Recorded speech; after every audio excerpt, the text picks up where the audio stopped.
마을 야담에 오신 걸 환영합니다. 들려주신 관심과 사랑에 감사드립니다. 구독과 좋아요 눌러주시고 마음을 나누어 주신다면 더 많은 따뜻한 이야기를 전해드리겠습니다. 경기도 어느 작은 마을에 문태겸이라는 평민 남자가 살고 있었습니다.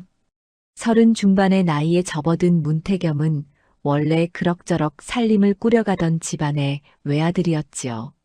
하지만 아버지가 남의 보증을 잘못 서는 바람에 집안은 순식간에 기울었고 빚쟁이들이 드나들기 시작했습니다. 논밭은 이미 절반이 넘어갔고 남은 건 낡은 기와집 한 채뿐이었지요. 빚쟁이들은 날마다 찾아와 닥달을 했습니다. 문태겸은 품을 팔아 조금씩 갚아 나갔지만 밑 빠진 독에 물 붓기였지요. 그러던 어느 날 마을 중매쟁이가 문태겸을 찾아왔습니다. 중매쟁이는 문태겸에게 이런 제안을 했지요. 혼인만 하면 신부 측에서 예물로 은자 20냥을 내놓겠다 하니 어찌하시겠습니까? 문태겸은 깜짝 놀랐습니다. 20냥이면 빚의 절반은 갚을 수 있는 돈이었으니까요. 하지만 곧 의심이 들었지요. 이렇게 좋은 조건이라면 뭔가 문제가 있을 게 분명했습니다. 그 처자가 어찌된 사람이기에 그리 후한 예물을 내놓는다는 겁니까? 중매쟁이는 머뭇거리다가 말했습니다. 글쎄요. 처자가 말이 좀 적고 동작이 굼뜨다고는 합니다만 그래도 얼굴은 제법 볼만하고 성품도 온순하답니다. 문태겸은 고민에 빠졌습니다. 하지만 빚쟁이들의 독촉이 날로 심해지는 상황에서 달리 방도가 없었지요. 결국 문태겸은 혼인을 받아들였습니다. 마음 한구석이 편치는 않았지만 등 떠밀려 정한 혼처였습니다. 혼례날이 다가왔습니다. 문태겸은 초래청에서 신부를 처음 마주했지요. 강매화라는 이름의 그 처자는 과연 중매쟁이 말대로 얼굴은 단정했습니다. 하지만 온종일 고개를 푹 숙인 채 한마디도 하지 않았지요. 절을 올릴 때도 술잔을 나눌 때도 강매화는 그저 시키는 대로만 움직였습니다. 눈빛도 초점 없이 흐릿했고 표정도 없었지요. 마을 사람들은 수군거리기 시작했습니다. 저 새댁이 정령 정신이 온전한 게 맞는가? 글쎄 말일세. 하루 종일 입 한 번 안 열던데. 문서방이 돈에 눈이 멀어 바보를 아내로 맞은 게 아닌가 싶네 그려. 문태겸은 그 소리를 듣고 얼굴이 화끈거렸습니다. 하지만 이미 혼례는 치러졌고 예물도 받아 빚쟁이들에게 건넸으니 되돌릴 수도 없는 노릇이었지요. 문태겸은 속으로 자신을 다독였습니다. 말이 없으면 어떤가. 순하기만 하면 살림을 꾸리는데 지장은 없을 게다. 혼례를 마친 뒤였습니다. 마을 사람들은 돌아가면서 신랑 신부를 힐끗힐끗 쳐다보았지요. 그럴 때마다 수군거리는 소리가 들렸습니다. 저 새댁이 정령 정신이 온전한 게 맞는가? 글쎄 말일세. 하루 종일 입 한 번 안 열던데. 문서방이 돈에 눈이 멀어 바보를 아내로 맞은 게 아닌가 싶네 그려. 문태겸은 그 소리들이 귀에 다 들렸습니다. 얼굴이 화끈거렸지요. 하지만 이미 혼례는 치러졌고 예물도 받아 빚쟁이들에게 건넸으니 되돌릴 수도 없는 노릇이었습니다. 마당에 홀로 남은 문태겸은 신방 쪽을 바라보았습니다. 강매화는 벌써 안으로 들어가 있었지요. 문태겸은 천천히 마당을 거닐며 생각했습니다. 내가 이 꼴이 된 게 다 집안 빚 때문이다. 빚만 아니었어도 이런 혼처를 정하지 않았을 텐데. 중매쟁이가 처음 강매화를 소개했을 때부터 뭔가 이상하다 싶었습니다. 20냥이나 되는 후한 예물을 내놓으면서도 서두르는 눈치였지요. 처자의 성품이 좋다, 얼굴이 괜찮다는 말만 되풀이했을 뿐 구체적인 이야기는 없었습니다. 문태겸은 그때 더 따져 물었어야 했다고 후회했습니다. 하지만 빚쟁이들이 날마다 들이닥치는 상황에서 20냥은 너무나 큰 돈이었지요. 결국 문태겸은 제대로 알아보지도 않고 혼처를 정해버렸습니다. 말이 없으면 어떤가. 순하기만 하면 살림을 꾸리는데 지장은 없을 게다. 문태겸은 스스로를 달래려 했습니다. 하지만 마음 한구석이 개운치 않았지요. 마을 사람들의 비웃음이 귓가에 맴돌았습니다. 문태겸은 담장 너머를 바라보았습니다. 다른 집들에서는 혼례 첫날 웃음소리가 들려오곤 했지요. 하지만 자신의 집은 쥐 죽은 듯 조용했습니다. 신부가 말이 없으니 집안의 생기라고는 찾아볼 수 없었습니다.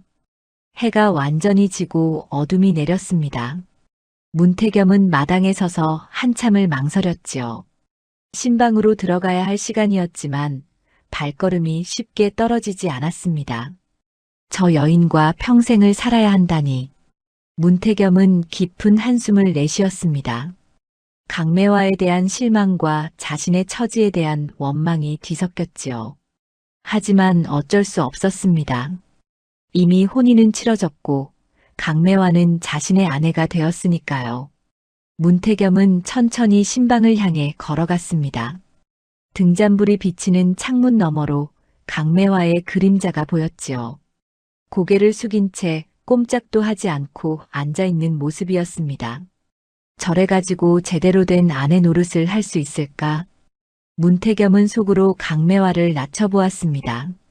둔하고 답답한 여인.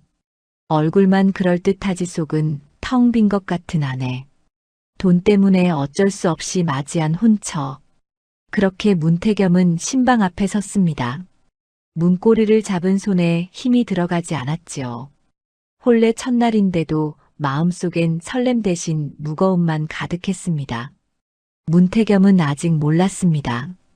강매화의 침묵 속에 얼마나 많은 것이 숨어 있는지를요. 문태겸은 문고리를 잡고 잠시 망설였습니다. 심호흡을 한 뒤 천천히 문을 열었지요. 신방 안에는 등잔불이 희미하게 타오르고 있었습니다. 강매화는 이미 자리에 앉아 있었지요. 고개를 숙인 채 무릎 위에 손을 가지런히 얹고 있었습니다. 문태겸은 문을 닫고 강매화 맞은편에 앉았습니다. 어색한 침묵이 흘렀지요. 강매화는 여전히 고개를 들지 않았습니다. 문태겸은 목을 가다듬고 입을 열었습니다. 오늘 수고 많았소. 예. 강매화는 고개를 숙인 채 한 글자만 내뱉었습니다.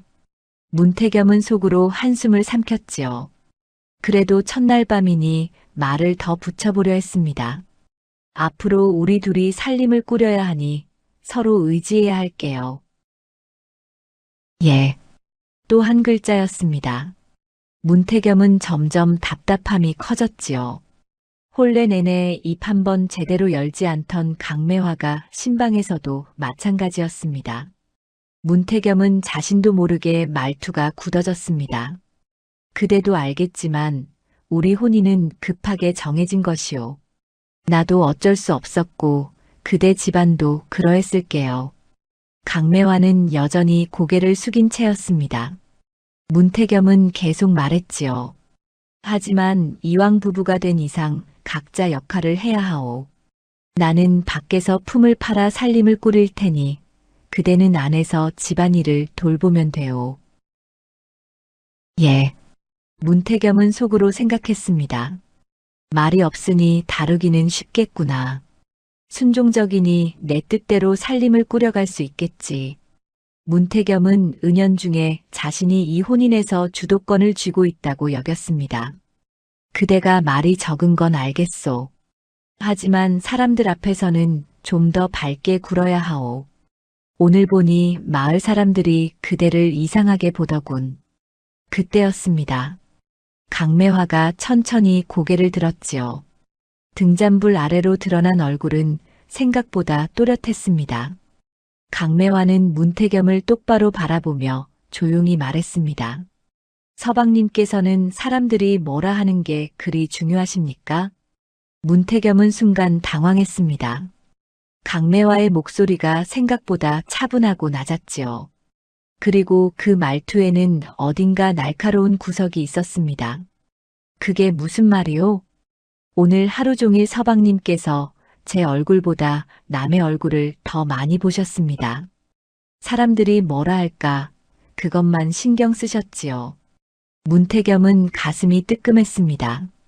강매화의 말이 전곡을 찔렀지요. 그건 저를 부끄러워하셨지요? 말이 없고 굼뜬 아내를 얻어서 체면이 깎인다고 생각하셨습니다. 문태겸은 할 말을 잃었습니다. 강매화의 눈빛이 전혀 흐릿하지 않았지요. 오히려 또렷하고 예리했습니다. 아니, 그런 게 아니라 거짓말하지 마세요. 서방님 눈빛을 봤습니다.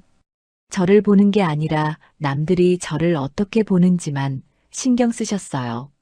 문태겸은 당황해서 말을 더듬었습니다. 사람들이 이상하게 보길래 그래서 어쩌시려고요? 제게 사람들 앞에서 밝게 굴라고 하셨습니다. 말을 더 하라고요. 그럼 서방님 체면이 서십니까? 강매화의 말은 차분했지만 날카로웠습니다. 문태겸은 점점 움츠러들었지요. 그대를 위해서 하는 말이요. 사람들이 그대를 이상하게 보면 저를 위해서라고요? 강매화가 문태겸의 말을 끊었습니다. 서방님 자신을 위해서겠지요. 저 때문에 서방님이 웃음거리가 될까봐 두려우신 겁니다. 문태겸은 얼굴이 화끈거렸습니다. 강매화가 자신의 속내를 정확히 꿰뚫어 본 것이었지요. 내가 언제 말씀하지 않으셔도 압니다. 서방님께서 저를 어떻게 보시는지요. 강매화는 잠시 말을 멈췄다가 조용히 말을 이었습니다. 돈 때문에 어쩔 수 없이 맞이한 아내. 말도 없고 둔에 빠진 여자. 그렇게 생각하시지요? 문태겸은 숨이 막혔습니다. 자신이 속으로 생각했던 것을 강매화가 그대로 말하고 있었으니까요. 아니요. 내가 그런 주도권을 쥐고 계신다고 생각하셨지요? 제가 말이 없고 순하니 마음대로 할 수 있을 거라 여기셨을 겁니다. 문태겸은 아무 말도 할 수 없었습니다. 강매화의 말이 틀리지 않았으니까요. 강매화는 계속해서 조용히 말했습니다. 하지만 서방님, 저는 바보가 아닙니다. 말이 없다고 해서 생각이 없는 게 아니에요. 저도 서방님을 봤습니다. 혼례 내내 불편해하시는 걸 다 봤어요. 사람들 눈치 보느라 애쓰시는 것도 봤고요. 문태겸은 목구멍이 타들어가는 것 같았습니다. 강매화는 말을 멈추고 다시 고개를 숙였지요. 그리고 조용히 말했습니다. 오늘은 피곤합니다. 이만 쉬지요. 문태겸은 할 말을 잃었습니다. 강매화는 자리에 누웠고 문태겸도 어쩔 수 없이 자리에 누웠지요. 하지만 잠이 올 리 없었습니다. 어둠 속에서 문태겸은 천장만 바라보았습니다. 강매화의 말들이 머릿속을 맴돌았지요. 자신이 주도권을 쥐고 있다고 생각했는데 사실은 강매화가 모든 걸 꿰뚫고 있었습니다. 내가 잘못 봤구나. 문태겸은 속으로 생각했습니다. 강매화는 바보가 아니었습니다. 오히려 자신보다 훨씬 예리하고 또렷한 사람이었지요. 말이 없는 것과 생각이 없는 것은 전혀 다른 문제였습니다. 문태겸은 옆에 누운 강매화를 힐끗 바라보았습니다. 강매화는 조용히 숨을 쉬고 있었지요. 문태겸은 처음으로 자신이 강매화를 너무 얕잡아 봤다는 걸 깨달았습니다. 저 여인은 내가 생각했던 것과는 전혀 다른 사람이야. 문태겸의 마음이 흔들렸습니다. 자신이 아내를 재단하려 했지만 오히려 아내가 자신을 들여다보고 있었습니다. 주도권을 쥐고 있다고 착각했지만 강매화는 이미 모든 걸 알고 있었지요. 문태겸은 이불을 끌어당겼습니다. 가슴 한구석이 무거웠습니다. 동시에 이상한 느낌도 들었지요. 강매화가 두렵기도 했지만 한편으로는 존중스럽기도 했습니다. 몇 마디 말로 남편의 속내를 찌른 아내와 마음이 흔들린 남편. 문태겸은 그날 밤 처음으로 강매화가 자신이 생각했던 것과는 전혀 다른 사람임을 깨달았습니다. 어둠 속에서 한참을 뒤척이던 문태겸은 결국 입을 열었습니다. 잠이 오지 않는구려. 강매화는 대답이 없었습니다. 문태겸은 천장을 바라보며 말을 이었지요. 아까 그대가 한 말 때문에 정신이 없소. 그러자 강매화가 조용히 말했습니다. 서방님께서 궁금해하시니 말씀드리겠습니다. 제가 왜 말이 없는지요.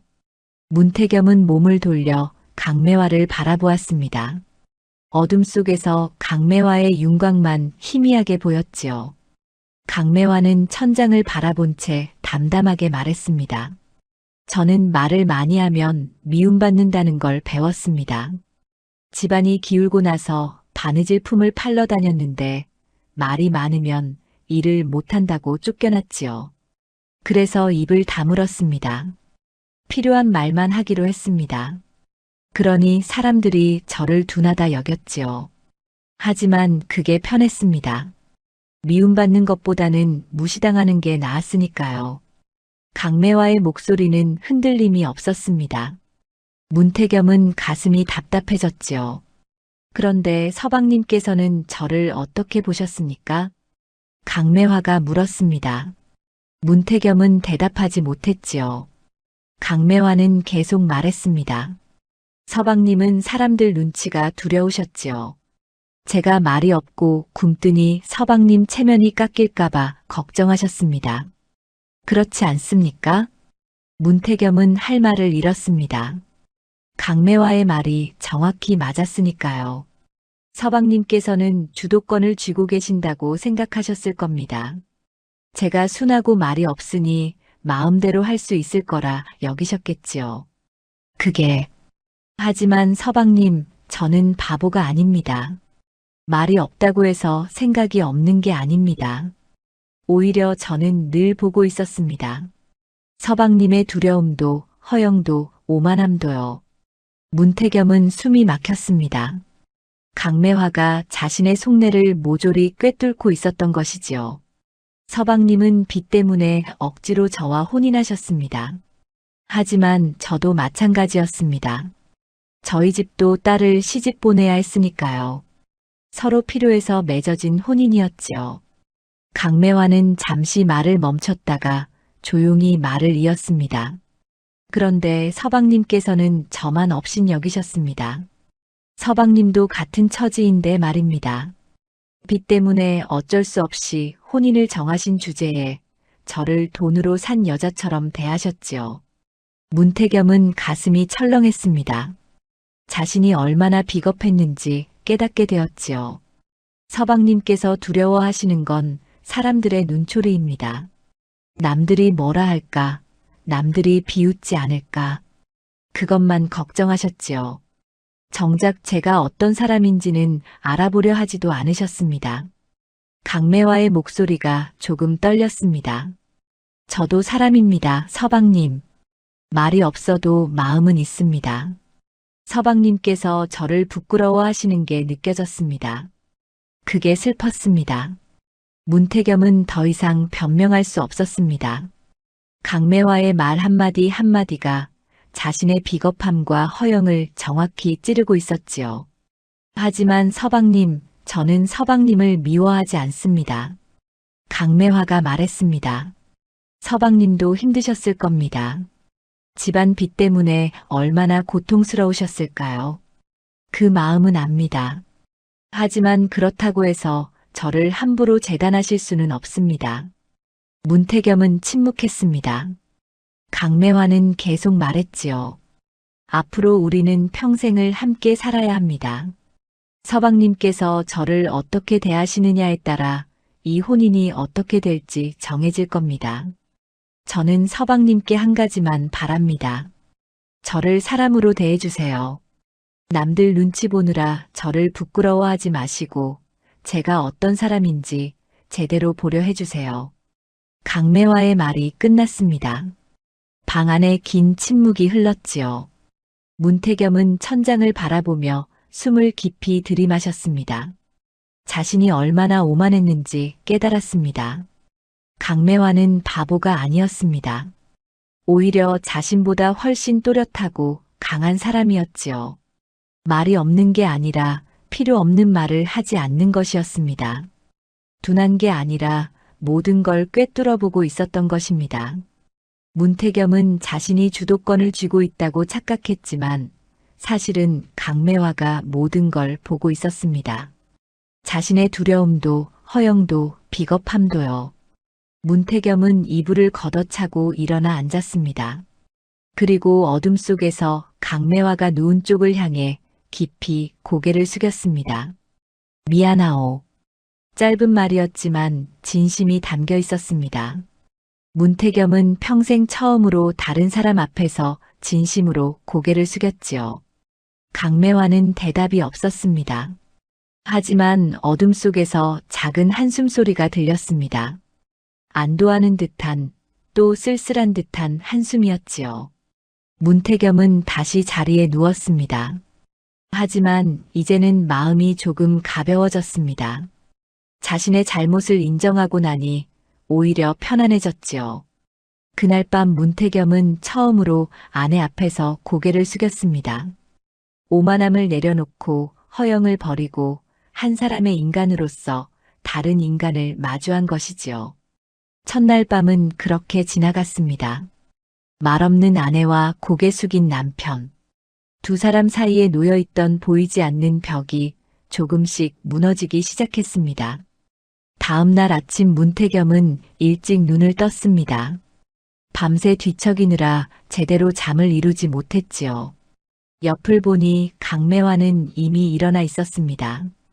부엌에서 솥 긁는 소리가 들렸지요. 문태겸은 자리에서 일어나 마루로 나왔습니다. 강매화는 아침 준비를 하고 있었지요. 여전히 말없이 조용히 움직이고 있었습니다. 문태겸은 어색하게 서 있다가 조심스럽게 입을 열었습니다. 일찍 일어났구려. 예. 강매화는 여전히 한 글자로만 대답했습니다. 하지만 어젯밤과는 달리 문태겸은 그 침묵이 다르게 느껴졌지요. 단순히 말이 없는 게 아니라 필요 없는 말을 하지 않는 것처럼 보였습니다. 내가 도와주겠소. 문태겸이 다가서자 강매화는 잠시 손을 멈추고 문태겸을 바라보았습니다. 놀란 듯한 눈빛이었지요. 문태겸은 괜히 멋쩍어서 말했습니다. 물이라도 길어오겠소. 고맙습니다. 강매화는 고개를 가볍게 숙였습니다. 문태겸은 두레박을 들고 우물로 향했지요. 물을 길어오는 동안 어젯밤 일이 계속 떠올랐습니다. 강매화가 했던 말들, 자신을 꿰뚫어보던 눈빛. 문태겸은 더 이상 강매화를 함부로 대할 수 없다는 걸 깨달았습니다. 아침상이 차려졌습니다. 문태겸은 상 앞에 앉았지요. 강매화도 맞은편에 앉았습니다. 두 사람은 말없이 밥을 먹었지요. 하지만 어제와는 다른 침묵이었습니다. 어색하지만 불편하지는 않은 침묵이었지요. 문태겸은 젓가락을 놓으며 말했습니다. 잘 먹었소. 예. 강매화는 상을 치우기 시작했습니다. 문태겸은 그런 강매화를 바라보다가 입을 열었지요. 오늘 품을 팔러 나가야 하오. 저녁에 돌아오겠소. 조심히 다녀오세요. 강매화의 대답은 짧았지만 진심이 담겨 있었습니다. 문태겸은 고개를 끄덕이고 집을 나섰지요. 마을 어귀에 나서자 아낙네들이 수군거리는 소리가 들렸습니다. 문서방 새댁 보셨어요? 어제도 입 한 번 안 열던데. 그러게 말이에요. 저래가지고 살림을 제대로 할 수 있을는지. 문서방이 참 불쌍해. 돈 때문에 저런 아내를 얻다니. 문태겸은 그 말을 듣고 걸음을 멈췄습니다. 예전 같았으면 얼굴이 화끈거렸을 것이지요. 하지만 지금은 달랐습니다. 문태겸은 아낙네들을 돌아보며 차분하게 말했습니다. 부인이 말이 적은 건 둔해서가 아니라 신중한 겁니다. 함부로 입을 놀리지 않는 게지요. 아낙네들은 놀란 표정을 지었습니다. 문태겸이 아내를 두둔하리라고는 예상하지 못했던 것이지요. 문서방, 그래도 부인은 제 아내입니다. 남들이 뭐라 하든 상관없소. 문태겸은 단호하게 말하고는 걸음을 옮겼습니다. 아낙네들은 어리둥절한 표정으로 문태겸의 뒷모습을 바라보았지요. 밭에서 일을 하는 동안에도 마을 사람들의 수군거림은 계속되었습니다. 문서방 부인이 참 이상하지 않나? 그러게. 말도 없고 굼뜨기만 하던데. 하지만 문태겸은 더 이상 그 말에 흔들리지 않았습니다. 오히려 속으로 생각했지요. 저들은 강매화를 모른다고. 강매화가 얼마나 예리하고 또렷한 사람인지 모르고 함부로 말하는 거라고요. 해가 기울어 문태겸은 집으로 돌아왔습니다. 집에 들어서니 강매화가 저녁 준비를 하고 있었지요. 문태겸은 마루에 앉아 강매화를 바라보았습니다. 그런데 이상한 게 눈에 들어왔습니다. 부엌이 어제보다 깔끔하게 정리되어 있었지요. 솥도 반짝반짝 닦여 있었고 장독대도 가지런했습니다. 마루도 깨끗이 쓸려 있었고요. 부인, 오늘 집안을 정리했소? 예. 강매화는 여전히 한 글자만 대답했습니다. 하지만 문태겸은 알았지요. 강매화가 드러내지 않고 조용히 집안을 바로잡고 있다는 것을요. 저녁상이 차려졌습니다. 어제보다 반찬이 하나 더 늘어 있었지요. 문태겸이 물었습니다. 이 나물은 어디서 구했소?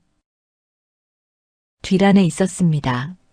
강매화는 짧게 대답했습니다. 문태겸은 뒤란을 떠올렸지요. 자풀만 무성하던 곳이었는데 강매화가 나무를 캐온 모양이었습니다. 고생했소. 아닙니다. 두 사람은 말없이 밥을 먹었습니다. 하지만 어제와는 분위기가 달랐지요. 문태겸은 강매화를 함부로 대하지 않았고 강매화도 조금씩 마음을 열고 있었습니다. 며칠이 흘렀습니다. 문태겸은 날마다 품을 팔러 나갔고 강매화는 집안을 돌보았지요. 마을 사람들의 비웃음은 여전했습니다. 문서방 부인은 여전히 말이 없던데 저러니 친구도 못 사귀겠어. 하지만 문태겸은 더 이상 그런 말에 신경 쓰지 않았습니다. 오히려 당당하게 말했지요. 부인은 말이 적어도 살림은 잘합니다. 그것만으로 충분하지 않습니까? 문서방이 참 변했네 그려. 아내를 알고 나니 달라진 게지요. 문태겸은 웃으며 대답했습니다. 마을 사람들은 고개를 갸웃거렸지만 더 이상 뭐라 하지 않았지요. 집으로 돌아온 문태겸은 또다시 변화를 발견했습니다. 담장 밑에 있던 자풀이 말끔히 뽑혀 있었고 그곳에 작은 텃밭이 만들어져 있었지요. 부인, 이건 씨앗을 뿌렸습니다. 강매화는 짧게 대답했습니다. 문태겸은 감탄했지요. 강매화는 말없이 조용히 집안을 바로잡고 있었습니다. 드러내지 않고 자랑하지 않고 그저 묵묵히 해야 할 일을 하고 있었지요. 저녁을 먹으며 문태겸이 말했습니다. 부인 덕분에 집안이 많이 달라졌소. 아닙니다. 아니요. 정말 고맙소. 강매화는 고개를 들어 문태겸을 바라보았습니다. 그 눈빛에는 조금의 놀람과 함께 부드러움이 담겨 있었지요. 문태겸은 처음으로 강매화가 미소 짓는 걸 보았습니다. 아주 작은 미소였지만 진심이 담겨 있었습니다. 그날 밤 문태겸은 마루에 앉아 달을 바라보았습니다. 강매화도 옆에 앉았지요. 두 사람은 말없이 달을 바라보았습니다. 하지만 그 침묵은 편안했습니다. 문태겸은 생각했습니다.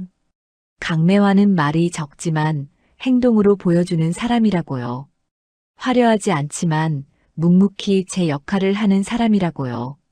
그리고 그런 강매화가 자신에게는 더없이 소중한 사람이라고요. 다음 날 아침도 강매화는 일찍 일어나 아침 준비를 했습니다. 문태겸도 함께 일어나 물을 길어왔지요. 이제는 자연스러운 일이 되었습니다. 아침을 먹으며 문태겸이 말했습니다. 오늘도 품을 팔러 나가야 하오. 빚을 갚으려면 부지런히 일해야 하니까 조심히 다녀오세요. 강매화의 대답은 여전히 짧았지만 따뜻했습니다. 문태겸은 고개를 끄덕이고 일어섰지요. 집을 나서는 문태겸의 뒷모습을 강매화는 조용히 바라보았습니다. 그리고 작게 중얼거렸지요. 서방님도 달라지셨어. 강매화는 다시 집안일을 시작했습니다. 오늘도 드러내지 않고 조용히 하지만 확실하게 집안의 흐름을 바로잡아 나갈 것이었습니다. 마을 사람들의 비웃음은 여전했지만 두 사람은 이제 흔들리지 않았습니다. 문태겸은 더 이상 남들 눈치를 보지 않았고 강매화는 묵묵히 제 할 일을 했지요. 그렇게 두 사람의 새로운 일상이 시작되었습니다. 며칠 뒤 문태겸은 마을 어귀에서 노치연을 마주쳤습니다. 노치연은 문태겸과 어릴 적부터 알고 지낸 사이였지요. 하지만 성품이 비뚤어져 남의 약점을 들춰내는 걸 즐기는 자였습니다. 이거 문서방이 아닌가. 오랜만일세 그려. 노치연은 비죽이 웃으며 다가왔습니다. 문태겸은 반갑지 않았지만 예의상 인사를 받았지요. 그래, 오랜만이네. 들었네. 자네가 혼인을 했다고. 축하하네. 노치연의 말투에는 축하보다는 비아냥이 섞여 있었습니다. 문태겸은 불편했지만 참았지요. 고맙네. 그런데 소문이 자자하던데. 자네 부인이 참 특이하다면서? 노치연은 눈을 가늘게 뜨며 물었습니다. 문태겸은 가슴이 답답해졌지요. 무슨 소문 말인가? 말이 없다던데. 아니, 말이 없는 정도가 아니라 거의 벙어리 수준이라던데. 노치연은 대놓고 비웃었습니다. 문태겸은 주먹을 불끈 쥐었지요. 함부로 말하지 말게. 부인은 말이 적을 뿐이네. 허허, 화를 내다니. 내가 뭘 잘못 말했나? 사실이자는가. 혼례날 하루 종일 입 한 번 안 열었다며. 노치연은 전혀 물러서지 않았습니다. 오히려 더 신이 나서 말을 이었지요. 아, 그리고 굼뜨기까지 하다던데. 밥 한 그릇 먹는데도 한나절이 걸린다면서. 허허. 노치연, 그만하게. 문태겸의 목소리가 낮아졌습니다. 하지만 노치연은 멈추지 않았지요. 내가 이해가 안 가서 그러네. 자네가 아무리 빚이 있다지만 왜 그런 아내를 얻었나? 돈이 그렇게 급했나? 문태겸은 얼굴이 붉어졌습니다. 노치연의 말이 자신의 약점을 정확히 찌르고 있었지요. 집안 사정이 그렇네. 자네가 알 바 아니야. 알 바 아니긴. 하지만 자네가 불쌍해서 그러네. 평생 저런 아내랑 살아야 하다니. 노치연은 고개를 절레절레 흔들었습니다. 그리고 목소리를 낮춰 말했지요. 마을 사람들이 다 웃고 있네. 문서방이 돈에 눈이 멀어 바보를 아내로 맞았다고 말일세. 문태겸은 가슴이 철렁했습니다. 마을 사람들이 여전히 자신을 웃음거리로 여기고 있다는 게 분했지요. 하지만 노치연은 거기서 멈추지 않았습니다. 자네 체면이 말이 아니지. 나라도 자네 같으면 집 밖으로 못 나가겠네. 그나저나 저런 아내가 살림은 제대로 하나?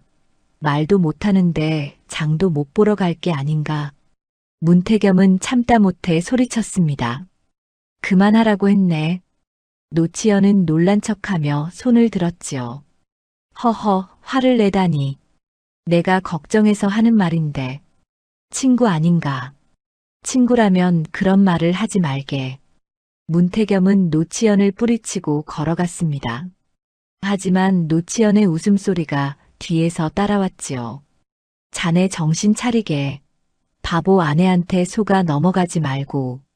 문태겸은 집으로 돌아왔습니다. 마음이 무거웠지요. 노치연의 말들이 귓가에 맴돌았습니다. 문태겸은 마루에 주저앉았습니다. 그때 강매화가 부엌에서 나왔습니다. 문태겸의 표정이 좋지 않다는 걸 알아챈 듯 했지요. 무슨 일 있으십니까? 강매화가 조심스럽게 물었습니다. 문태겸은 한참을 망설이다가 말했습니다. 노치현이라는 자를 만났소.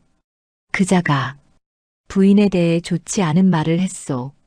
강매화는 잠시 침묵했습니다. 그리고 조용히 물었지요. 어떤 말을요? 말이 없고 둔하다고. 바보 같다고 했소. 문태겸은 고개를 숙였습니다. 강매화는 문태겸 옆에 앉았지요. 그래서 서방님께서는 어떻게 하셨습니까? 화를 냈소. 그만하라고 했지. 강매화는 작게 미소 지었습니다. 고맙습니다. 하지만 마을 사람들이 여전히 우리를 웃음거리로 여긴다는 게 분했소. 문태겸의 목소리가 떨렸습니다. 강매화는 문태겸의 손을 가볍게 잡았지요. 서방님, 남들이 뭐라 하든 상관없습니다. 우리가 어떻게 사느냐가 중요하지요. 문태겸은 강매화를 바라보았습니다. 강매화의 눈빛은 흔들림이 없었지요. 침착하고 담담했습니다. 부인은 화나지 않소? 화를 낼 만한 가치도 없는 말입니다. 저를 모르는 사람들이 하는 소리일 뿐이에요. 강매화의 말에 문태겸은 마음이 진정되었습니다. 그렇지요. 강매화를 제대로 아는 사람은 자신뿐이었습니다. 남들이 뭐라 하든 상관없었지요. 부인 말이 맞소. 내가 흔들렸소. 괜찮습니다. 서방님께서 저를 믿어주시니 그것만으로 충분합니다. 문태겸은 강매화의 손을 꼭 잡았습니다. 강매화의 침착한 태도에 다시 마음을 다잡았지요. 하지만 노치현은 거기서 멈추지 않았습니다. 며칠 뒤 노치현은 문태겸을 다시 찾아왔지요. 이번에는 웃는 얼굴로 왔습니다. 문서방, 지난번에는 내가 실언을 했네. 미안하네. 노치현은 사과하는 척했지만 눈빛은 여전히 비뚤어져 있었습니다. 그래, 알겠네. 그래서 말인데 자네를 도와주고 싶어서 왔네. 도와주다니? 문태겸은 의아해했습니다. 노치현이 남을 도울 사람이 아니라는 걸 알고 있었으니까요. 자네 집안에 빚이 있지 않은가. 내가 좋은 장사를 하나 알고 있네. 같이 하면 큰 돈을 벌 수 있을 게야. 노치현은 목소리를 낮춰 말했습니다. 무슨 장사 말인가? 곡식 장사일세. 내가 헐값에 곡식을 살 수 있는 곳을 알고 있네. 그걸 사서 비싸게 팔면 큰 이익을 남길 수 있지. 문태겸은 고개를 갸웃거렸습니다. 그렇게 좋은 장사라면 노치현이 혼자 할 텐데 왜 자신을 끌어들이려는지 이해가 가지 않았지요. 왜 나한테 그런 제안을 하나? 친구 아닌가? 자네가 빚 때문에 고생하는 걸 보니 안 됐네. 도와주고 싶은 거지. 노치현은 환하게 웃었습니다. 하지만 그 웃음 뒤에는 무언가가 숨어 있었지요. 생각해보겠네. 너무 오래 생각하지 말게. 기회는 금방 지나가는 법이니까.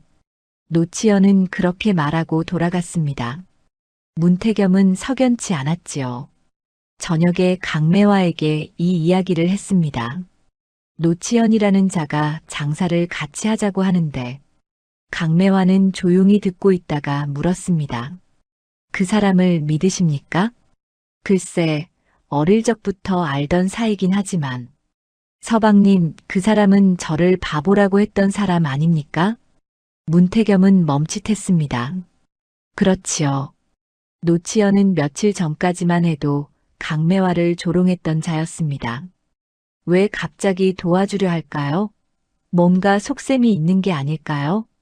강매화의 말에 문태겸은 고개를 끄덕였습니다. 맞는 말이었지요. 노치현이 갑자기 친절하게 구는 건 수상했습니다. 부인 말이 맞소. 조심해야겠소. 서방님께서 잘 판단하실 겁니다. 저는 서방님을 믿습니다. 강매화의 침착한 태도에 문태겸은 다시 한번 마음을 다잡았습니다. 노치현의 꾀에 넘어가지 않기로 결심했지요. 하지만 노치현은 포기하지 않았습니다. 그는 속으로 생각했지요. 문태겸의 바보 아내를 이용하면 문태겸을 쉽게 속일 수 있을 거라고요. 노치연의 얄팍한 꾀가 이제 막 시작되려 하고 있었습니다. 며칠 뒤 노치연이 다시 문태겸을 찾아왔습니다. 이번에는 한 사내를 데리고 왔지요. 문서방, 이분이 곡식을 헐값에 팔 수 있다는 장씨일세. 장씨라는 사내는 얼굴이 험상궂었지만 공손하게 인사했습니다. 문서방께 좋은 장사를 소개하려 왔습니다. 문태겸은 여전히 석연치 않았지만 일단 이야기를 들어보기로 했지요. 어떤 장사 말입니까? 제가 쌀 20가마를 헐값에 넘길 수 있습니다. 시세의 절반 값이지요. 절반이라니 그럴 리가 있습니까? 급한 일이 생겨서 말입니다. 빨리 처분해야 하니 싸게 드리는 겁니다. 노치연이 끼어들었습니다. 자네가 돈을 대고 쌀을 사면 내가 비싼 값에 팔아주겠네. 이익은 반씩 나누는 거지. 문태겸은 망설였습니다. 20가마를 살 돈이 없었으니까요. 돈이 없는데 걱정 말게. 일단 약속만 하고 절반만 성금으로 주면 되네. 나머지는 팔고 나서 주면 되지. 노치연은 달콤하게 속삭였습니다. 문태겸은 고민에 빠졌지요. 빚을 갚을 좋은 기회처럼 보였으니까요. 하루만 생각할 시간을 주시오. 좋네. 하지만 너무 오래 생각하지는 말게. 다른 사람이 먼저 사갈 수도 있으니까. 노치연과 장씨는 돌아갔습니다. 문태겸은 집으로 들어가 강매화에게 이야기했지요. 노치연이 다시 왔소. 쌀 장사를 하자고 하는데 강매화는 조용히 듣고 있다가 물었습니다. 얼마나 싸다고 합니까? 시세의 절반이라고 하오. 너무 쌉니다. 강매화의 말에 문태겸도 고개를 끄덕였습니다. 나도 그게 이상했소. 아무리 급해도 절반은 너무 싼 거 아니오?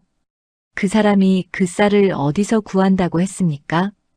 그건 묻지 않았소. 강매화는 잠시 생각하다가 말했습니다. 서방님 조심하셔야 합니다. 뭔가 잘못된 일일 수 있습니다. 하지만 빚을 갚을 좋은 기회인데 서두르지 마세요. 제가 알아보겠습니다. 문태겸은 강매화의 말을 믿기로 했습니다. 하지만 다음 날 노치연이 다급하게 찾아왔지요. 문서방, 큰일 났네. 장씨가 다른 사람한테 팔아버릴 것 같네. 지금 결정하지 않으면 기회를 놓치네. 문태겸은 당황했습니다. 노치연은 계속 다그쳤지요. 자네 빚 생각해보게. 이번 기회 놓치면 평생 갚지 못할 걸세. 결국 문태겸은 흔들렸습니다. 그리고 가지고 있던 돈 10량을 성금으로 주고 말았지요. 나머지는 쌀을 받고 팔면 주겠네. 좋네. 역시 자네를 믿었어. 노치연은 환하게 웃으며 돌아갔습니다. 하지만 며칠이 지나도 쌀은 오지 않았지요. 문태겸은 불안해졌습니다. 노치연을 찾아갔지만 노치연은 빈말로 얼버무렸습니다. 조금만 기다리게. 장씨가 곧 가져올 걸세. 하지만 일주일이 지나도 쌀은 오지 않았습니다. 그러던 어느 날 장씨가 갑자기 나타났지요. 문서방, 큰일 났습니다. 무슨 일이요? 관청에서 그 쌀이 도둑질한 거라고 합니다. 원주인이 찾고 있다고요. 문태겸은 얼굴이 하얗게 질렸습니다. 뭐라고? 도둑질한 쌀이라고? 성금으로 받은 돈을 당장 돌려주십시오. 안 그러면 저도 같이 잡혀갑니다. 장씨는 다급하게 소리쳤습니다. 문태겸은 당황했지요. 하지만 돈을 이미 썼소. 당장 구할 수가 없소. 그럼 쌀로 갚으시든지 하십시오. 안 그러면 관청에 고발하겠습니다. 장씨는 협박하듯 말하고는 돌아갔습니다. 문태겸은 집으로 돌아와 주저앉았지요. 강매화가 다가왔습니다. 무슨 일이십니까? 문태겸은 떨리는 목소리로 사정을 설명했습니다. 강매화는 조용히 듣고 있다가 말했습니다. 서방님 진정하십시오. 차근차근 생각해 봅시다. 어떻게 진정을 하오? 돈도 날리고 관청에 끌려갈 판인데. 먼저 제게 처음부터 다시 말씀해 주십시오. 언제 누구를 만났고 무슨 말을 들었는지요. 강매화는 침착했습니다. 문태겸은 떨리는 목소리로 처음부터 다시 설명했지요. 강매화는 하나하나 귀담아 들었습니다. 그렇군요. 그럼 노치연이 처음 왔을 때 무슨 말을 했습니까? 곡식을 헐값에 살 수 있다고 했소. 그때 증인이 있었습니까? 아니, 둘이서만 이야기했소. 그럼 장 씨를 만났을 때는요? 누가 있었습니까? 노치연과 장 씨, 그리고 나 셋이었소. 강매화는 고개를 끄덕이며 계속 물었습니다. 돈을 줄 때는 누가 받았습니까? 노치연이 받았소. 장 씨한테 전해주겠다고 했지. 증서는 받으셨습니까? 아니, 친구 사이인데 무슨 증서를. 강매화는 잠시 생각에 잠겼습니다. 그리고 조용히 말했지요. 서방님, 이건 처음부터 꾸민 일입니다. 꾸민 일이라니? 노치연과 장씨가 짜고 서방님을 속인 겁니다. 문태겸은 깜짝 놀랐습니다. 어떻게 그걸 아오? 강매화는 차분히 설명했습니다. 첫째, 쌀값이 너무 쌌습니다. 절반 값이라는 건 말이 안 됩니다. 둘째, 증서도 없이 돈을 받아갔습니다. 셋째, 쌀은 오지도 않았는데 갑자기 도둑질한 거라고 합니다. 그리고 생각해 보십시오. 진짜 도둑질한 쌀이라면 장 씨가 왜 서방님께 와서 돈을 돌려달라고 하겠습니까? 관청에 가면 자기도 잡힐 텐데요. 문태겸은 강매화의 말에 정신이 번쩍 들었습니다. 맞는 말이었지요. 그럼 어떻게 해야 하오? 증거를 모아야 합니다. 먼저 노치연을 만나십시오. 하지만 혼자 만나지 마시고 증인을 데려가세요. 증인을? 네. 그리고 노치연에게 이렇게 물어보십시오. 성금으로 준 돈을 어디에 썼는지, 장 씨는 지금 어디 있는지요. 강매화는 차분히 길을 짚어주었습니다. 만약 노치연이 말을 바꾸거나 얼버무리면 그게 증거입니다. 그럼 마을 이장님께 가서 사정을 설명하십시오. 하지만 증서가 없는데, 증서가 없다는 것도 증거입니다. 정당한 거래였다면 증서를 썼을 테니까요. 그리고 노치연이 처음에 뭐라고 했는지, 언제 누구를 만났는지 순서대로 말씀하십시오. 문태겸은 강매화를 바라보았습니다. 강매화는 감정적으로 맞서지 않고 차분히 증거와 흐름을 정리해 주었지요. 문태겸은 감탄했습니다. 부인이 이렇게 똑똑했소? 말이 없다고 생각이 없는 건 아닙니다. 다만 필요할 때만 말할 뿐이지요. 문태겸은 강매화의 말대로 했습니다. 마을 어른을 증인으로 데리고 노치연을 찾아갔지요. 노치연, 성금으로 준 돈은 어디 갔나? 그건 장 씨한테 줬네. 장 씨는 지금 어디 있나? 글쎄, 나도 모르겠네. 노치연은 말을 바꾸기 시작했습니다. 문태겸은 마을 어른 앞에서 처음부터 끝까지 설명했지요. 노치연의 얼굴이 점점 굳어졌습니다. 마을 이장이 나섰습니다. 노치연, 증서도 없이 돈을 받아간 것부터가 잘못이 아닌가. 그건 장 씨라는 자는 어디 사는 누군가. 내가 한번 만나봐야겠네. 노치연은 당황했습니다. 장 씨는 애초에 노치연이 데려온 사기꾼이었으니까요. 결국 노치연의 꾀가 드러나기 시작했습니다.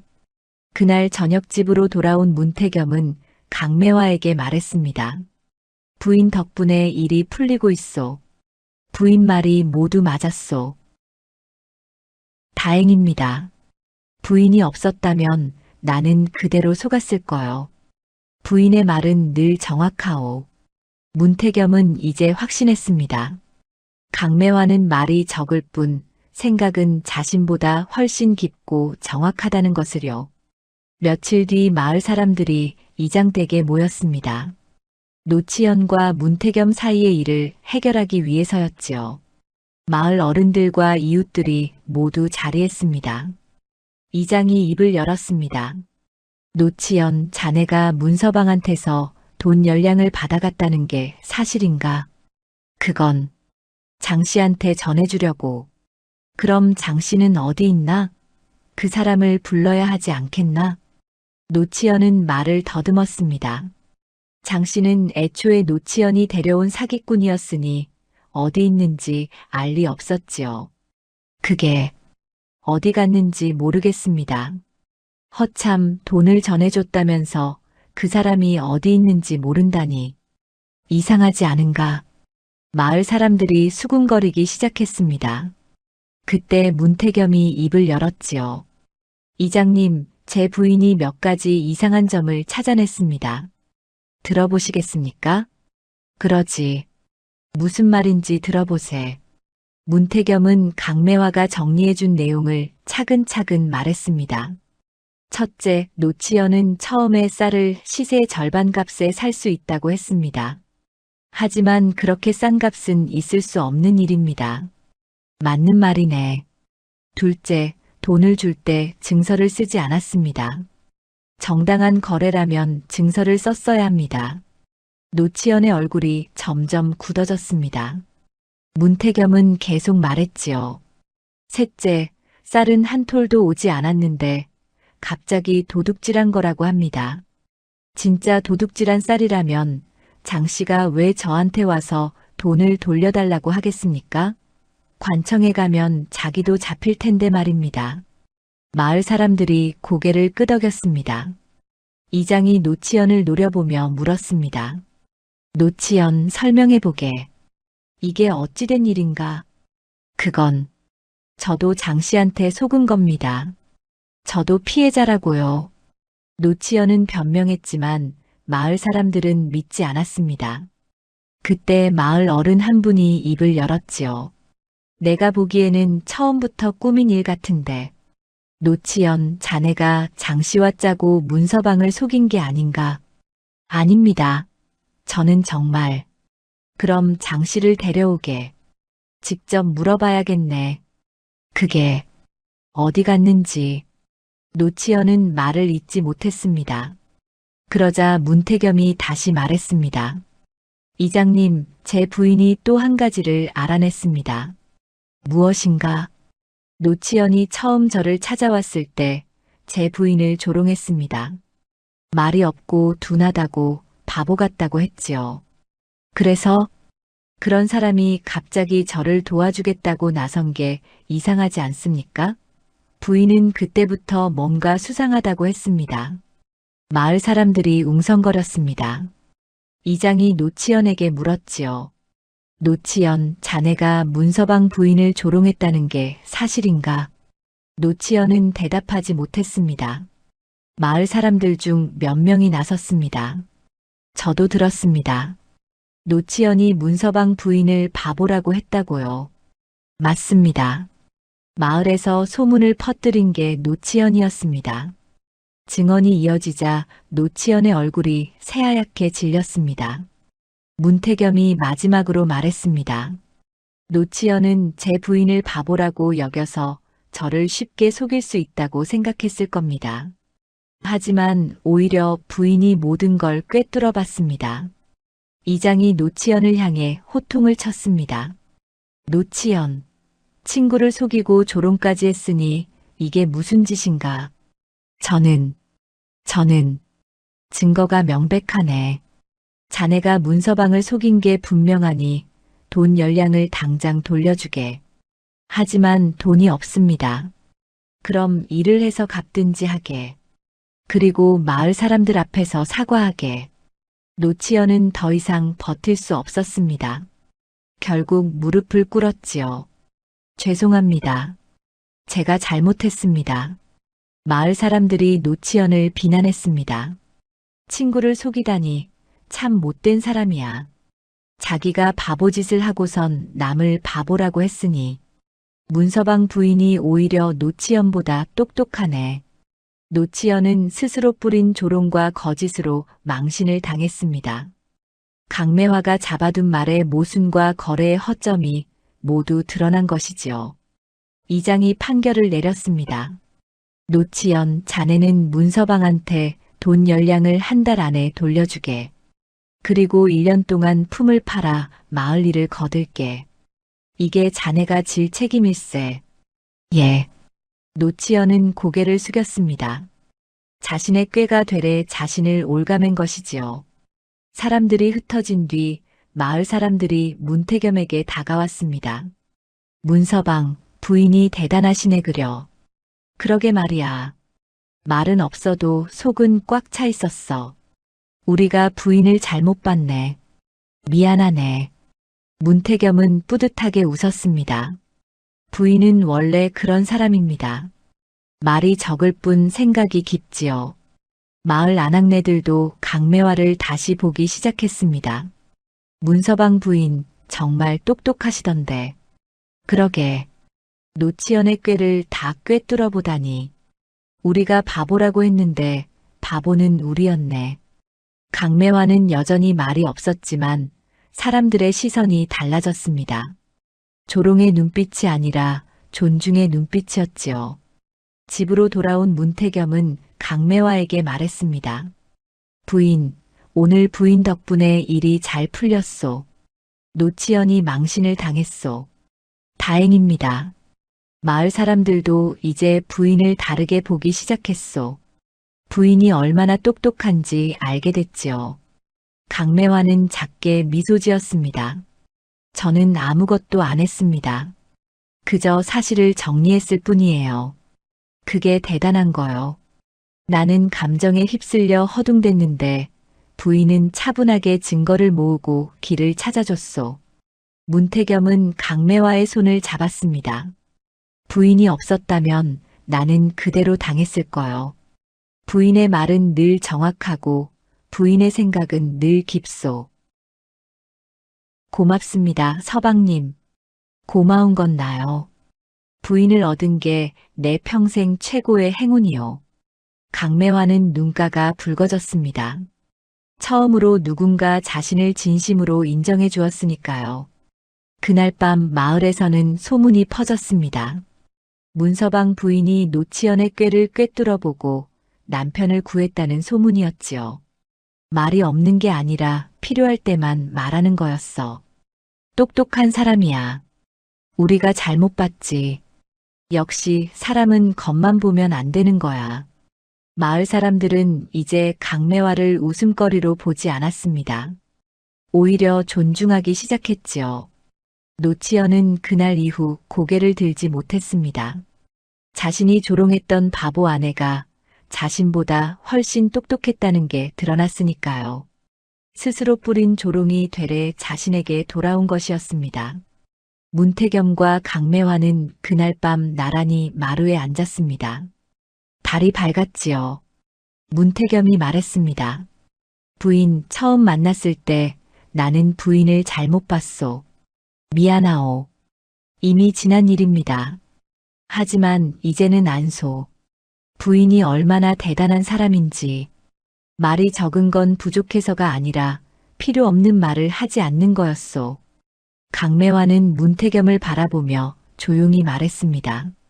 서방님도 달라지셨습니다. 남들 눈치 보지 않고 저를 믿어주셨어요. 두 사람은 서로를 바라보며 미소 지었습니다. 판이 완전히 뒤집힌 것이지요. 웃음거리였던 강매화는 이제 마을에서 인정받는 사람이 되었고 조롱하던 노치연은 망신을 당했습니다. 모든 것이 강매화의 침착함과 정확한 판단 덕분이었습니다. 며칠 뒤 문태겸은 마을 장터에 나갔습니다. 강매화도 함께였지요. 예전 같았으면 강매화를 집에 두고 혼자 나왔을 텐데 이제는 달랐습니다. 부인, 이쪽으로 가시지요. 문태겸은 자연스럽게 강매화의 손을 이끌었습니다. 마을 사람들이 두 사람을 바라보았지요. 문서방 부부가 함께 나왔네.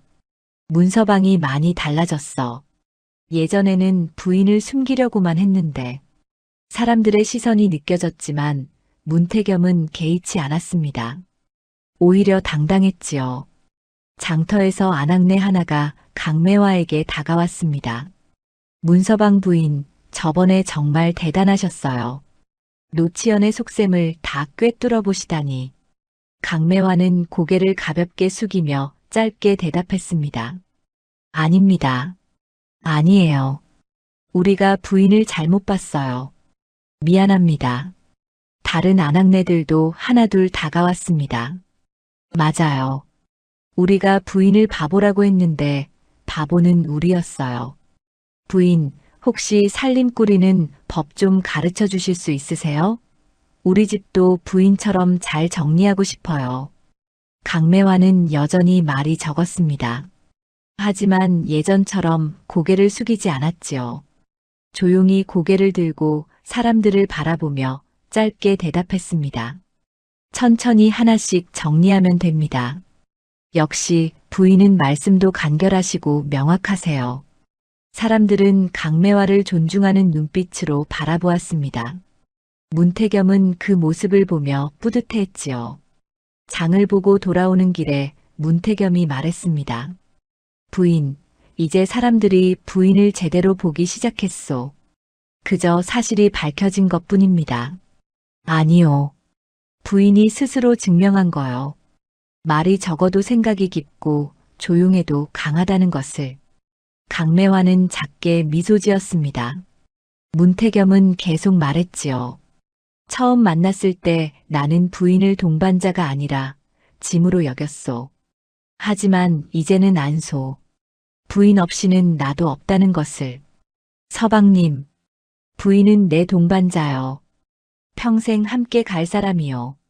강매화의 눈가가 붉어졌습니다. 처음으로 누군가 자신을 동반자로 인정해 준 것이지요. 집으로 돌아온 두 사람은 함께 저녁 준비를 했습니다. 문태겸이 물을 깃고 강매화가 밥을 지었지요. 자연스러운 모습이었습니다. 저녁을 먹으며 문태겸이 말했습니다.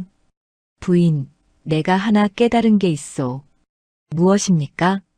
처음에 나는 부인 때문에 무너질까봐 두려워했소. 사람들이 비웃을까봐, 체면이 깎일까봐 걱정했지요. 문태겸은 잠시 숨을 고르고 말을 이었습니다. 하지만 부인은 나를 무너뜨린 게 아니었소. 오히려 바로 세워준 거였소. 바로 세워주다니요? 그래요. 나는 남들 눈치만 보고 살았소. 비겁하고 허영에 가득 찬 사람이었지요. 하지만 부인이 그걸 깨닫게 해줬소. 강매화는 조용히 문태겸을 바라보았습니다. 문태겸은 계속 말했지요. 부인은 내게 용기를 줬소. 남들이 뭐라 하든 상관없이 옳은 일을 하라고. 겉모습이 아니라 속을 보라고. 그렇게 나를 바로 세워준 거요. 서방님께서 스스로 바뀌신 겁니다. 아니요. 부인이 없었다면 나는 여전히 남들 눈치만 보며 살았을 거요. 부인이 거울이 되어준 덕분에 내 모습을 제대로 볼 수 있었소. 문태겸은 강매화의 손을 잡았습니다. 고맙소, 부인. 나를 바로 세워줘서. 강매화는 눈물을 글썽이며 대답했습니다. 저야말로 고맙습니다. 저를 사람으로 대해주셔서. 두 사람은 서로의 손을 꼭 잡았습니다. 이제는 진짜 부부였지요. 그날 밤 문태겸은 마루에 앉아 생각했습니다. 처음 강매화를 만났을 때와 지금을 비교해 보았지요. 처음에는 강매화가 웃음거리였습니다. 말도 없고 굼뜨다고 여겨졌지요. 하지만 이제는 달랐습니다. 강매화는 마을에서 가장 존경받는 사람 중 하나가 되었습니다. 그리고 자신도 달라졌습니다. 예전에는 남들 눈치만 보며 살았지만 이제는 당당했지요. 아내를 숨기지 않고 자랑스럽게 여겼습니다. 웃음거리의 끝이 이렇게 오는구나. 문태겸은 생각했습니다. 웃음거리는 사라진 게 아니었습니다. 다만 웃음의 대상이 바뀐 것이지요. 강매화를 비웃던 사람들이 이제는 노치연을 비웃고 있었습니다. 하지만 진짜 끝은 그게 아니었습니다. 진짜 끝은 문태겸 자신이 달라진 것이었지요. 남들의 웃음을 두려워하지 않게 된 것. 그게 진짜 웃음거리의 끝이었습니다. 며칠 뒤 마을 잔치가 있었습니다. 문태겸과 강매화도 함께 나갔지요. 예전 같았으면 문태겸이 혼자 나갔을 텐데 이제는 아내와 함께 당당히 나섰습니다. 마을 사람들이 두 사람을 반겼습니다. 문서방 부부 어서 오시오. 문서방 부인 여기 앉으시지요. 강매화는 여전히 말이 적었습니다. 하지만 더 이상 고개를 숙이지 않았지요. 조용히 사람들과 함께 앉아 있었습니다. 잔치가 무르익자 한 어르신이 입을 열었습니다. 문서방, 자네 부인은 참 대단한 분일세. 노치연의 꾀를 다 꿰뚫어 보다니. 고맙습니다, 어르신. 부인은 말은 적어도 속이 꽉 찬 분이야. 우리가 잘못 봤지. 다른 사람들도 고개를 끄덕였습니다. 문태겸은 강매화를 바라보며 말했지요. 부인은 원래 그런 사람입니다. 필요 없는 말을 하지 않을 뿐이지요. 맞는 말일세. 요즘 세상에 말만 많고 실속 없는 사람이 얼마나 많은가. 문서방 부인 같은 분이 귀한 거지. 사람들이 강매화를 칭찬하자 강매화는 조용히 고개를 숙여 인사했습니다. 하지만 예전처럼 움츠러든 게 아니라 당당한 모습이었지요. 잔치가 끝나고 집으로 돌아오는 길에 문태겸이 말했습니다. 부인, 이제 우리는 더 이상 웃음거리가 아니오. 처음부터 웃음거리가 아니었습니다. 그렇죠. 다만 우리가 그렇게 여겨질까봐 두려워했을 뿐이지요. 강매화는 고개를 끄덕였습니다. 문태겸은 계속 말했지요. 이제는 당당하오. 부인이 내 곁에 있다는 게 자랑스럽소. 저도 그렇습니다, 서방님. 두 사람은 손을 잡고 집으로 향했습니다. 달빛이 두 사람의 길을 비추고 있었지요. 집에 도착해서 문태겸이 말했습니다. 부인, 앞으로 우리 함께 살아갑시다. 동반자로서 말이오. 예, 서방님. 함께 가겠습니다. 그날 밤 두 사람은 나란히 마루에 앉아 달을 바라보았습니다. 말은 없었지만 편안했지요. 서로를 이해하고 존중하는 마음이 있었으니까요. 문태겸은 생각했습니다. 강매화는 자신을 무너뜨린 게 아니라 바로 세워준 사람이었다고요. 허영과 비겁함을 걷어내고 진짜 자신을 찾게 해준 사람이었습니다. 그리고 강매화도 생각했습니다. 문태겸은 자신을 사람으로 대해준 첫 번째 사람이었다고요. 말이 적다고 무시하지 않고 조용하다고 얕잡아보지 않은 사람이었습니다.